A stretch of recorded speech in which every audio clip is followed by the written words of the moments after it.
Hey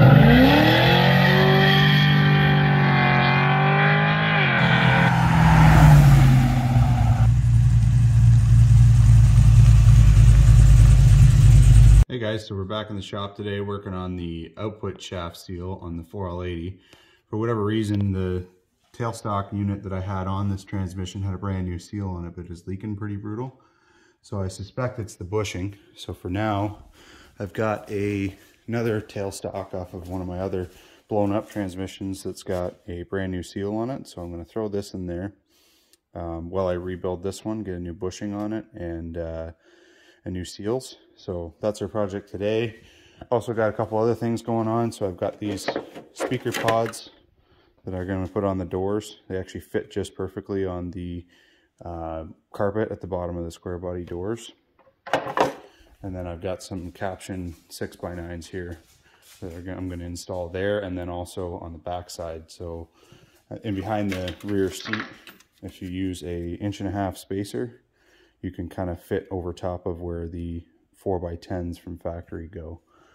Also going to work on throwing a new lead wire from the amp to the battery, the 2 amps that are underneath the back seat.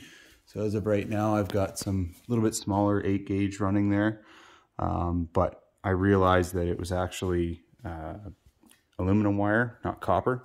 So when I went and talked to the guy about the speakers and everything else, he suggested that I went to some better copper line. So that's what I'm working on today. I'll keep you guys in the loop and show you any of the progress along the way. Okay, so here's a little bit more in-depth look at the speaker setup that I'm running on the doors here. So basically, just to start off here, I didn't want to get into cutting a hole in the door and running into the window motor and all the rest. So I wanted a speaker that would kick pretty good, but also didn't have to cut into the truck. So this was my solution. I found these PVC pods online, and then found out once I bought the speakers that I actually would need a 1/2" spacer. So I'm just in the final fitment stage right now. I've fed the wire through the door here, through the tube in there, which was a huge pain, but I got it. So it comes out right there. You can see it right through the factory grommet. So these do fit with the door closed and everything, and I don't find that they impede my feet too much as far as the pedals and everything. I feel like there's lots of room there.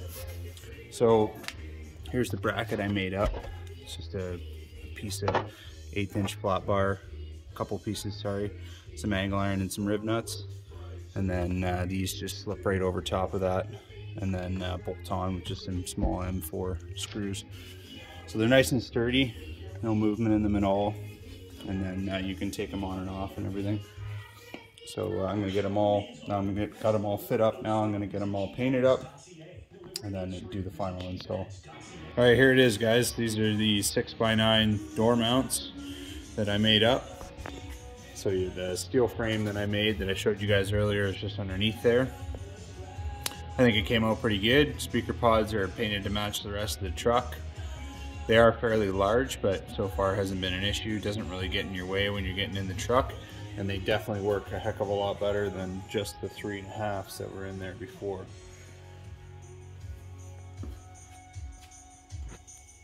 Well, I'm happy to report that the housing I put on the back here off one of my old blown transmissions did seal up for me, so I have no more leaks at the back of the transmission here. Probably going to go ahead and still rebuild the original unit, just put a new bushing and seals in it.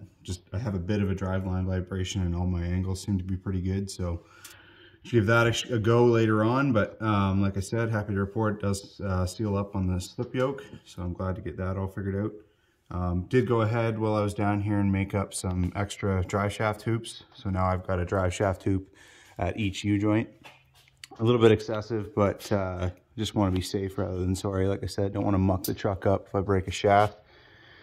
So I guess I'll show you guys where I put the new line as well. So here's the new amp wire. Just kind of ran it along the frame rail there with some saddles and stuff. Did notice a pretty good difference there as well. The amps don't seem to pull as much amperage, so that worked out well. And also, I'll take you guys up top and show you the new alternator feed where I use the copper wire as well. Okay, so like I said, got the new alternator feed on here. You can see it down there. I just kind of tried to run it as clean as I could to the alternator there. So with this setup being a pulse width modulated alternator, I do have that controller that controls it. And actually going from the factory wire, which was a small, I don't know, 10, 12 gauge wire, up to this 4 gauge that I have now, I did notice a reduction of 12% on the duty cycle of the pulse width module. So that wire did help me out quite a bit. Now the alternator is not working as hard to provide the same voltage, so that's good. Basically just going to do a nut and bolt on this thing, and then as you can tell at the back here, the tires are ready to be finished off. So we're going to be doing a video on that coming up short here, and then get a fresh set on there for this year. So stay tuned for that.